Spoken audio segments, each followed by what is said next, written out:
അന്ന് നമ്മൾ ലെറ്റർ വെച്ചിട്ട് ഒരു പെയിൻറ്റിങ് ചെയ്തിട്ടുണ്ടായിരുന്നു. ലെറ്ററാണ് ഞാൻ ചെയ്തിട്ടുണ്ടായിരുന്നത്.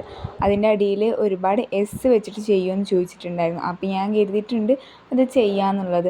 അപ്പോൾ ഞാൻ ഇപ്പോൾ എന്ത് ചെയ്യാണ്, മാസ്കിൻ ടാപ്പ് അപ്പുറം ഇപ്പുറമൊക്കെ ഒട്ടിച്ചിട്ട് വെറുതെ ഒരു 2-3 ഫ്ലവർ വരച്ച് നോക്കാമെന്ന് കരുതി. കാരണം കുറേ ആയല്ലോ ഒന്ന് പെയിൻറ്റൊക്കെ ചെയ്തിട്ട്. പിന്നെ എൻ്റെ ഇൻസ്റ്റഗ്രാമിൽ വന്നിട്ട് എന്നോടൊരു കുട്ടി ചോദിച്ചിട്ടുണ്ടായിരുന്നു അടുത്ത വീഡിയോയിൽ എൻ്റെ നെയിം പറയൂ എന്നുള്ളത്. അപ്പോൾ ഞാൻ കരുതി ആ കുട്ടീൻ്റെ പേരൊന്ന് പറയാമെന്ന്. അപ്പോൾ എൻ്റെ കുട്ടി സബ്സ്ക്രൈബറായ ഐശ്വര്യ, ഹായ്. ഞാൻ എത്രയും പെട്ടെന്ന് തന്നെ എസ് പെയിൻറ്റിങ് ചെയ്യുന്നതുണ്ട് കേട്ടോ. പിന്നെ വേറെ ഏതൊക്കെ ലെറ്റർ ആണെന്നുള്ളത് നിങ്ങൾക്ക് വേണമെങ്കിൽ കമൻറ്റൊക്കെ ചെയ്യാം കേട്ടോ. ഞാൻ കുറേ ആയിട്ടോ ബ്ലാക്ക് ബാക്ക്ഗ്രൗണ്ടിൽ പെയിൻറ്റ് ചെയ്തിട്ട് അതാട്ടോ ഞാൻ ഇങ്ങനെ ഒന്ന് പെയിൻറ്റ് ചെയ്യാമെന്ന് തന്നെ കരുതിയത്. ചെയ്തതൊന്നും വലിയ രസമില്ലെങ്കിലും നിങ്ങൾക്ക് ചെറുതായിട്ടെങ്കിലും ഇഷ്ടമായിക്കണമെങ്കിൽ ഒന്ന് ലൈക്ക് ചെയ്യാം കേട്ടോ.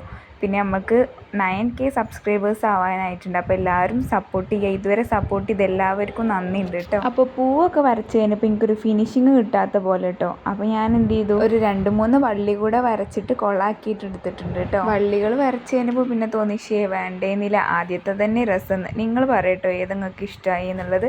പിന്നെ ഈ വള്ളിയും കൂടി വരച്ച് കഴിഞ്ഞപ്പോൾ ഞാൻ എന്ത് ചെയ്തു, കുറച്ച് കുത്തും കൂടി ഇട്ട് കൊടുത്തിട്ട് വെള്ള കളറേറ്റ് ഒരു ഫിനിഷിങ് ആയിക്കോട്ടെ എന്ന് കരുതിയിട്ട്.